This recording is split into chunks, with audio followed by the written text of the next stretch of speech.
Google had a measurable impact on the 2018 midterm elections in the United States through its biased search results. That is the finding of new research in 3 key congressional races in Southern California. The author of the study plans to present it in full next month. Now, the study analysed around 50,000 election-related searches and web pages linked to them. 3 search engines were compared: Google, Bing and Yahoo. Those behind the research concluded that in the 3 districts in focus, more than 35,000 undecided voters may have been persuaded who to give their backing to, which could potentially apply to millions when you consider the scene across the country. This research is not the first made by this author against Google. However, the tech giant has dismissed his previous findings, saying that its algorithms are politically blind. We have never re-ranked search results on any topic, including elections, to manipulate political sentiment. Moreover, we do not make any ranking tweaks which are specific to elections or political candidates, period. We always strive to provide our users with the most accurate, relevant answers to their queries. Well, who better to speak to than the actual author of that study, Dr. Robert Epstein, Senior Research Psychologist at the American Institute for Behavioural Research and Technology, joins me on the line. Great to have you on, Dr. Epstein. Google completely disagrees with you, I should say. First of all, they said there's no way this can be true, but you disagree. Is it really possible the results of Google searches can influence the way people vote?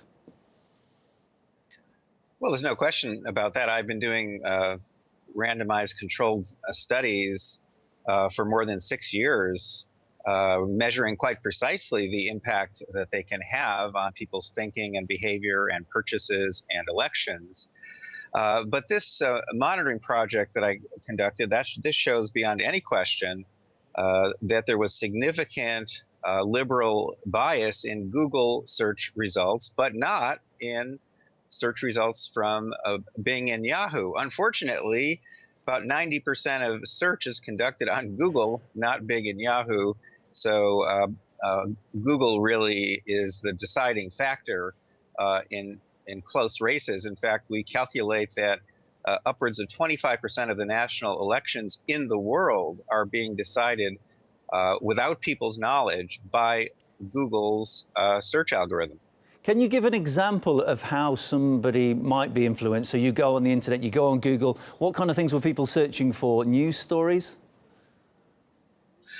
Well, we did this very, very carefully. We had field agents focusing on 3 congressional races in California, which were very hotly contested races in Republican districts.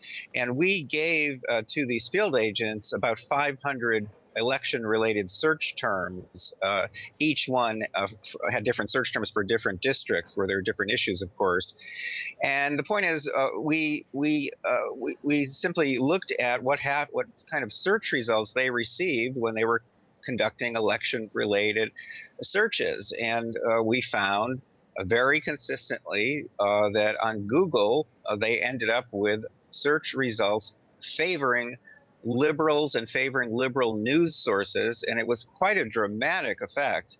And by the way, that disclaimer, that denial that you just played from Google, you have to listen very, very, very carefully to what they're saying. They're saying they don't re-rank. They're very careful, in their denials. We don't re-rank.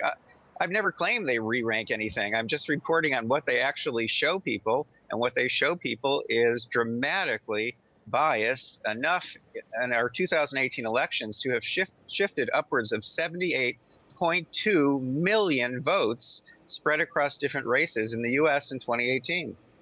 Can we establish with any certainty just how much influence what people see in their internet searches, what impact it has upon who they vote for?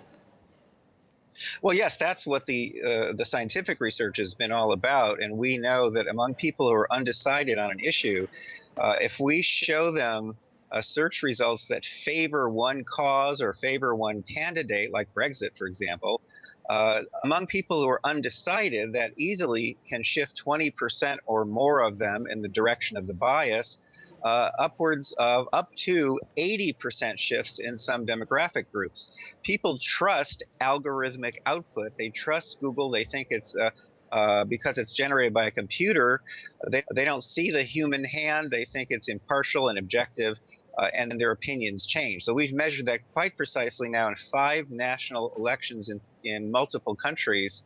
And so we know for sure that that is occurring now around the world without people's knowledge.